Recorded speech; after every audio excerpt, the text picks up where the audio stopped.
सत्संग जी, प्रेम से कहना,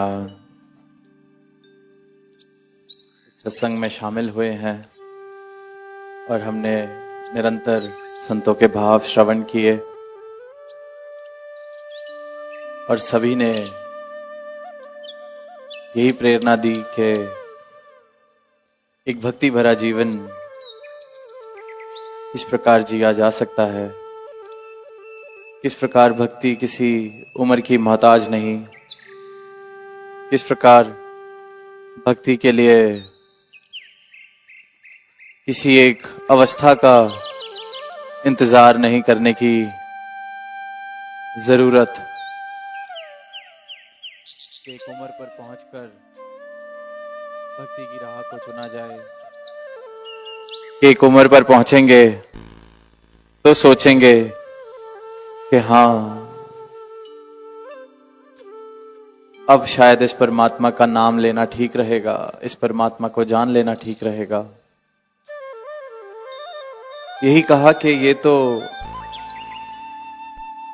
जिस पल जितनी जल्दी इस कार्य को, क्योंकि यही एक कार्य है जिसको कहा गया है कि मानुष तुझे ये जन्म ही इस कार्य को पूरा करने के लिए मिला है, अपनी पहचान करने को मिला है। इस अविनाशी की पहचान करने के बाद अपनी सही पहचान तू कर ले। और किस तरह कहा गया कि ये एक सरल अवस्था से जीवन जीना शुरू हो जाता है जब परमात्मा प्रवेश कर जाता है जीवन में। तो क्यों ही इंतजार किया जाए जब जीवन सरल प्रेम से भरपूर हो सकता है। जैसे कोई जलती बलती धूप में खड़ा हो और उसको कोई कहे कि एक छाया में रहकर भी जीवन जिया जा सकता है, तुम छाया में भी आकर खड़े हो सकते हो, और वो कहे कि नहीं, अभी कुछ वर्षों बाद, अभी कुछ देर बाद, तो ये थोड़ी मूर्खता जैसी बात लगती है कि जब छाया में खड़े होकर आराम से ये जीवन जिया जा सकता है तो क्यों। इसी प्रकार जब ये परमात्मा को जानकर प्रेम से भरपूर जीवन जिया जा सकता है, भक्ति की राह एक सरल जीवन जिया जा सकता है जिसमें सिर्फ और सिर्फ प्रेम की महक हो, और इस बात को इंसान टालता जाए कि अभी थोड़ी समय है इस सब चीजों का, क्योंकि इंसान को लगता है शायद भक्ति करने का मतलब है, परमात्मा को जानने का मतलब है कि संसार से नाता तोड़कर कोई कर्म कांड करने शुरू कर देना, किसी प्रकार के वस्त्र पहनने शुरू कर देना, किसी विशेष स्थान पर जाकर डेरा डाल लेना। ये सब के सब जो मान्यताएं, ये सब की सब जो भ्रांति भरी बातें हैं, इसके करके इंसान को लगता है कि शायद ये तो अंतिम क्षणों में करने जाने वाला कार्य है। आखिरी के जब कुछ वर्ष बचे होंगे अपनी जीवन यात्रा के, ये कार्य तब करा जाए। तो पहली तो ये भ्रांति के भक्ति क्या है। जितनी भ्रांतियां परमात्मा के नाम पर हैं, शायद ही कोई और ऐसा विषय है जिस पर इतने भ्रम, इतने भ्रांतियां होंगी। जितना धुंधला ये विषय है, उतना धुंधला शायद ही कोई दूसरा विषय है। और कमाल की बात यह है कि सबसे सरल विद्या, सबसे सरल ज्ञान, सबसे सरल और सबसे अमूल्य जो दात है, उसी पर सबसे ज्यादा धुंधला, उसी को इंसान की भ्रांतियों ने, इंसान की अहंकार ने, इंसान की एक ये जो भ्रांति भरी नजर है, उसने इसी विषय को सबसे ज्यादा धुंधला कर दिया है। सबसे पाक साफ ये जो सत्ता है, इसी के नाम को सबसे ज्यादा धुंधला इंसान ने कर दिया है। क्योंकि जहां जाते हैं वहां की अपनी मान्यताएं, जिस तरफ देख लें उस तरफ सबके अपने तौर तरीके, पर परमात्मा ये एक कण कण में जो बस रहा है, और यही आवाज संतों ने आज ही नहीं दे रहे, जिसने इस प्रभु परमात्मा को पाया है, युगों युगों से पाया जिसने है, उसने सारी ही मानवता को आवाज दी है। चाहे मीराबाई का भी जिक्र कि पायो जी मैंने राम रतन धन पायो, आवाज दी है कि मैंने पाया है, आप भी पा सकते हैं। क्योंकि जिस प्यासे को पानी मिल जाता है वो फिर बाकी प्यासों की पीड़ा को भी समझता है कि मैंने प्यास की पीड़ा झेली है, मेरी प्यास बुझी है, तो मैं सबको आवाज दे सकूं कि प्यासा रहने की कोई जरूरत ही नहीं, कोई आवश्यकता नहीं है, अपनी प्यास बुझा सकते हैं, तड़पने की कोई जरूरत नहीं, ये रहा पानी। और यही फिर संतों के भाव कि हमने भी वो जलती बलती दुनिया वाली धूप देखी है, ये परमात्मा की ठंडी छाया तुम तक भी पहुंच जाए, इसलिए ये आवाज दे रहे हैं। और आज भी यही आवाज संतों ने दी। और ये आवाज बेशक युगों युगों से दी जा रही है, पर इंसान अक्सर एक अज्ञानता भरा जीवन जीता देखा जाता है। अक्सर अपनी मैं को केंद्र बनाकर अपना जीवन जीता गया है इंसान। अपनी उपलब्धियां, अपनी ऊंचाइयां, अपने हिसाब से जो उसको लगता है कि जीवन में होना चाहिए है, बड़ा घर, बड़ी गाड़ी, बड़ी पदवी, जो भी जिस प्रकार की इच्छाएं, महत्वाकांक्षाएं, उस प्रकार का उसने अपने जीवन के लिए एक गोल बना लिया है। एक जीवन को सुंदर जीवन या एक जीवन कहलाने लायक जीवन, सबकी अपनी परिभाषा है। और इसी कारण क्योंकि इंसान एक मैं पर इतना केंद्रित है, ये कण कण में बसते परमात्मा को नहीं देख पाता। भक्ति भी अगर कोई इंसान सोच रहा है, कर रहा है, वो ऊपर ऊपर से तो जरूर कई बार देखने को मिलेगा कि कुछ स्थानों पर भी जाया जा रहा है, वेशभूषाएं भी वैसी पहनी जा रही हैं, दिन के किसी विशेष समय पर उठकर कोई विशेष कर्म किए जा रहे हैं, तिलक लगाए जा रहे हैं, सर झुकाए जा रहे हैं। पर क्या सिर्फ ये कर लेना ही धार्मिक हो जाना है? क्या सिर्फ ये कर लेना ही भक्ति है? क्या सिर्फ ये कर लेना ही काफी है? अगर ये काफी होता तो फिर ये पंक्तियां कबीरदास जी ना कहते कि कर का मन का डार दे, मन का फेर। कि ये जो शरीर की हरकतें हैं ये काफी नहीं है। इसको भक्ति नहीं सिर्फ कहा जा सकता जब तक मेरे मन में, मेरे अंदर से प्रेम, इस परमात्मा का प्रेम मेरे अंदर से नहीं सराबोर होकर मुझे बाहर की ओर निकल रहा। जब तक इस परमात्मा को जान ना लिया जाए, सही मायनों में देख ना लिया जाए, तब तक भक्ति की कोई शुरुआत नहीं की जा सकती। फिर जितने मन के फेर लें अपने हाथ से, जितनी देर तपस्या कर ली जाए, जितने वर्ष किसी एक ही स्थान पर बिता दिए जाएं, जितनी ऐसी चीजें खाने की पीने की छोड़ दी जाएं, शरीर को जितनी तकलीफें दे दी जाएं, इससे कोई बात बनने वाली नहीं। क्योंकि ये सब करके मन के शरीर के तल पर रहकर जो भी कर रहे हैं मुबारक है, पर अगर ये परमात्मा जीवन में नहीं बसा, इन सब तपस्याओं ने, कर्मों ने, कांडों ने मुझे मेरे परमात्मा तक नहीं पहुंचाया, तो फिर इनका क्या मूल, क्या उपयोग था?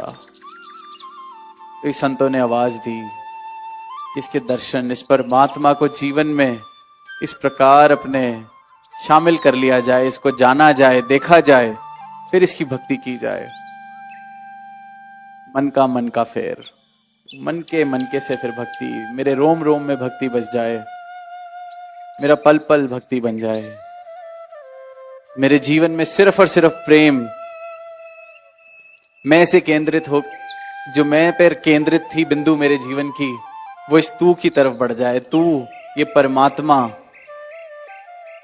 मेरे जीवन की केंद्र बिंदु बन जाती है और प्रेम फिर मेरे जीवन का रस बन जाता है।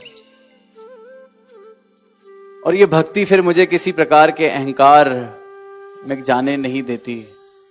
ये बात नहीं कि मैं कितने घंटे कितने दिन उपवास रखता हूं, कितने दिन मैं निरंतर पैदल चलकर कहीं जाता हूं। अक्सर देखते हैं जो इस प्रकार के भ्रांतियों में, कर्मों में फंसे हैं, उनको ये बताने में भी बहुत मजा आता है। एक अलग तरीके का इस बात का नशा है।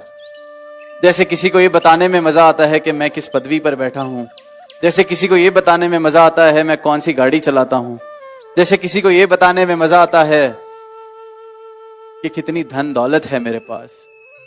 उससे भी ऊपर का एक अहंकार, एक मजा इंसान लेता है जब ये बताता है कि मैं कितना धार्मिक हूं। पर क्या जब मेरी अवस्था ऐसी है कि परमात्मा को जीवन में शामिल मैंने किया और मेरा अहंकार, मेरी मैं खत्म होने की जगह और विस्तारित हो गई और विस्तृत हो गई, तो क्या ये भक्ति हुई? खुद सोच कर देखें। जब तक मैं खाली नहीं हो जाता तब तक मेरे जीवन में परमात्मा प्रवेश नहीं कर सकता। एक भरी बाल्टी हो पानी की, उसमें फिर हम जब मग्गा डालते हैं पानी भरने के लिए, तो कभी ध्यान दें कि जैसे ही मग्गा डालते हैं वहां एकदम से खालीपन पैदा होता है और सारा पानी उस खालीपन की तरफ दौड़ता है और मग्गा भर जाता है। किसी नदी में मटके को भरते हैं तो वहां वो खालीपन पैदा होता है, फिर पानी वहां आ जाता है। विंड प्रेशर, कभी इसको भी पढ़ते हैं, जहां कम होता है वहां हवा बाकी पहुंच जाती है। तो जब तक खाली नहीं होंगे तब तक ये परमात्मा जीवन में शामिल नहीं हो सकता। जो मैं कर्म कर रहा हूं भक्ति के नाम पर, अगर वो मेरी मैं को और बढ़ा रहे हैं तो वो हरगिज मुझे परमात्मा से नजदीक तो क्या बल्कि दूर और दूर लेकर जा रहे हैं। और परमात्मा ऐसी बरसात है जो सब पर बराबर बरस रही है, लेकिन जो इंसान अहंकार से भरा है वो एक ऐसे मटके के समान है जो उल्टा होकर बाहर रखा गया है, जिसका मुंह नीचे की ओर है जमीन पर। तो वो मटका कभी भर नहीं सकता, चाहे बारिश कितनी भी तेज हो जाए। और जो अपने अहंकार को तज देता है वो वही मटका है जो सीधा हो गया है, जिसका मुंह अब बरसात की ओर है, कोई ढक्कन भी उस पर नहीं, वो पूरा का पूरा भर जाएगा। परमात्मा बराबर सब पर बरस रहा है। परमात्मा की कृपा, परमात्मा को हर एक इंसान जान सकता है, देख सकता है, खुद परमात्मा हो सकता है। पर अपनी इस मैं को छोड़ना पड़ेगा, अपने इस अहंकार को छोड़ना पड़ेगा। इसलिए संतों ने आवाज दी है कि ये अंधकार वाला जीवन, अहंकार वाला जीवन छोड़कर रोशनी वाला जीवन, इन रोशन मार्गों पर चलने की प्रेरणा दी गई है। पर अगर इंसान जब अपनी मैं से भरपूर होता है और उसको कहा जाए कि ये रोशनी, तो मानो किसी ने आंख बंद की हो और उसको कहा जाए कि रोशनी देख लो, तो वो यही कहेगा कि कोई रोशनी नहीं है। वो ये भी कहेगा कि मैं बहुत कोशिश कर रहा हूं जो आप कह रहे हैं मुझे देखने के लिए, पर मुझे कुछ नहीं दिख रहा, क्योंकि आंख बंद की है। और वो आंख तभी खुलती है जब अपनी मैं को तजते हैं। एक छोटी सी कहानी भी कि किसी संत ने, बहुत प्रसिद्ध संत, एक गांव में, तो अपने घर पर देखा कि अब एक बच्चा है, भाई का बेटा था, उसकी अब उम्र हो रही है कि उसको भी चलो भक्ति की राह के लिए प्रेरणा दी जाए। तो एक दिन सुबह अपने साथ सत्संग पर ले गए और वापस जब आ रहे थे तो वो जो जवान, नौजवान जिसको सत्संग पर लेके गए, वो घर के रास्ते में, क्योंकि सुबह सुबह के समय आज बच्चा सत्संग करके आया, घर के रास्ते में था तो बाकी घरों के नौजवानों को भी सोता देख उन संत को कहता है कि संत जी, इन पापियों का क्या होगा, देखो अभी तक सो रहे हैं। तो वो संत उस बच्चे को कहते हैं कि मुझसे बड़ी गलती हो गई कि आज सुबह सुबह मैंने उठाया तो मैं सत्संग पर लेके गया। बहुत गलती हो गई मुझसे, क्योंकि तू तो सोता हुआ ही ठीक था। कम से कम तेरे अंदर इस बात का अहंकार तो नहीं आया था कि तू आज सुबह उठकर सत्संग पे गया है। तेरी अवस्था कल ही ठीक थी, आज तो खराब हो गई है। तो ये मैं का भाव, इंसान अगर परमात्मा का नाम भी ले रहा है तो इसलिए ले रहा है कि मैं कितना धार्मिक हूं ये बता सकूं किसी को, वरना फिर मजा ही क्या है, क्या ही फायदा है। 10-12 किलोमीटर के दायरे तक अगर जाना नहीं गया कि इससे बड़ा कोई भक्त नहीं, तो फिर उस भक्ति का भी क्या फायदा। इंसान की ये सोच है, क्योंकि ये मैं वाली सोच है, अहंकार वाली सोच है, मन वाली सोच है। पर सही भक्ति, सही मायनों में परमात्मा सिर्फ और सिर्फ जीवन में तब आ सकता है जब मैं अपनी इस मैं को सदगुरु के चरणों में रख दूं, छोड़ दूं, शीश झुकाकर। और फिर सदगुरु अपने ब्रह्म ज्ञान से,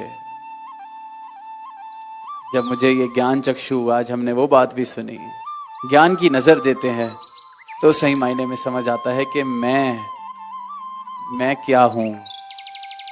एक ही सवाल कि मैं क्या हूं, और इसी बात का जवाब सदगुरु अपने ब्रह्म ज्ञान से देते हैं। सदगुरु माता जी हर एक विचार में, हर एक अपने उपदेश में यही एक सवाल का जवाब मानव को दे रहे हैं कि जिस जोत दा अंश है बंदे, उस जोत नू जानते सही। मन तू जोत स्वरूप है, अपना मूल पहचान। तो ये मैं नहीं है जिसकी यश के लिए, जिसके बोलबाले के लिए तू अनेक अनेक तरह के प्रयास कर रहा है। तू इस विराट का अंश है और खुद भी विराट हो सकता है जब इसको जान ले। तो यही एक आवाज कि ये हर एक इंसान, हर एक मानव परमात्मा को जानकर सही मायनों में भक्ति कर सकता है और खुद परमात्मा हो सकता है, खुद आनंदमय, पल पल में आनंद वाला जीवन जी सकता है। जैसे जगह का नाम भी पलवल है, तो पल पल में परमात्मा। और जिन्होंने जाना है, जिनके जीवन में ये ब्रह्म ज्ञान आया है सदगुरु की कृपा से, वो ये भी कहेंगे कि पल भर में परमात्मा। पल भर लगता है इस परमात्मा को जीवन में आने के लिए। तो पलवल में आज यही एक बात के पल भर में परमात्मा, ताकि पल पल में परमात्मा, मेरे जीवन के पल पल में परमात्मा शामिल हो जाए। और सिर्फ पल भर लगता है अपनी मैं को झुकाने में, इस परमात्मा को मेरे जीवन में आने में। जैसे बूंद को एक ही पल लगता है सागर हो जाने में, बस सागर तक पहुंचने की देरी है। तो इन्हीं भावों के साथ दास इजाजत चाहेगा, और यही अरदास दातार प्रभु से, सदगुरु माता जी के चरणों से, कि हर एक इंसान जो इस दातार के दर्शन करके भक्ति की राह पर चल रहा है, हर एक वो महापुरुष सही मायनों में भक्ति जिस तरह से सदगुरु बता रहे हैं कर सके, इस भक्ति का आनंद ले सके। ऐसा ना हो कि ये मेरी मैं को मैं अभी तक छोड़ ही नहीं पाया। सोच तो रहा हूं कि भक्ति कर रहा हूं, पर मैं को तो छोड़ नहीं पाया। तो भक्ति के आनंद से मैं कोसों दूर, सुकून की अवस्था से मैं कोसों दूर। और जिस इंसान, जिस मानव ने अभी ये जीवन का अपने कार्य नहीं किया, दातार मेहर करे ये सवाल खुद से पूछे कि मैं कौन हूं, और इसका जवाब भी दातार उसको जरूर दे कि मन तू ज्योत स्वरूप है, अपना मूल पहचान। अपना मूल पहचान कर एक सुंदर प्रेम से भरा जीवन हर एक इंसान जीता चला जाए। यही अरदास दातार से, सदगुरु के चरणों से प्रेम से कहना।